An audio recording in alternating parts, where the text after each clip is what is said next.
I'm Adam and I'm here with Paul, co-owner of Mode 7, to talk about Frozen Endzone. So Paul, describe Frozen Endzone to me, please. Frozen Endzone is a simultaneous turn-based tactical future sports game with robots. Holy shit. Wow, okay.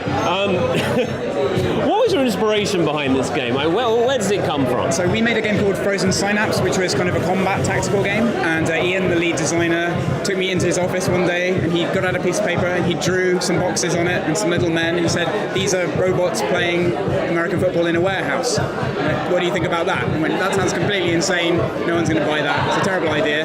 No, I was very enthusiastic about it. It's kind of, we like games like Speedball, that kind of 90s, like over-the-top, like chromey, cyberpunky thing, and we wanted to make another simultaneous turn-based tactical game, so we munged that into one beautiful, shiny whole.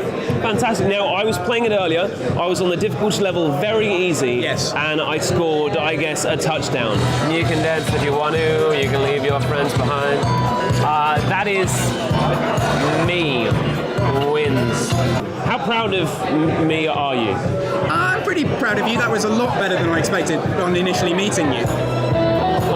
Well done. Oh, yes, I mean, that's fantastic. What have you been your reactions from players when they've played the game? Basically, our game is interesting, especially at a show like this, because it's quite a deep tactical game, so a lot of people completely ignore it. But the people who do play it tend to sit there for hours and like get really nerdily into all the details, which is kind of the way we want it. So we try to make games that are a little bit slower paced, a bit more cerebral than other stuff, and we've got our audience, and it's worked for us so far. So how good at the game are you?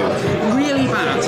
I am not the designer of the game, so I don't actually play it that much. So I provide a valuable role in our company of just being a bit pants. So I represent the people who don't necessarily know what they're doing, and that's quite a useful perspective to have. If your company are hardcore players of your game, I think it can go a bit downhill. So I have a useful role. Cool. Right, now, here's the pitchy question. What would you say to someone who said, I've seen this game out there, it's called Frozen Endzone, not sure whether I should get it or not? What would you say to them? If you like strategy, but you don't feel like you have time to get into another big, complicated strategy game with lots of builds and lots of intricacy like that, but you like kind of simplicity, but you also like depth, then give this a go. It's a fast-paced strategy game that doesn't require lots of anal detail, and it's very competitive. We've got a big multiplayer mode. We're also going to have single-player mode with a story, so if you want to get kind of into all of that stuff, the world behind the league of these robots playing strange sports, if that sounds interesting, then give it a go.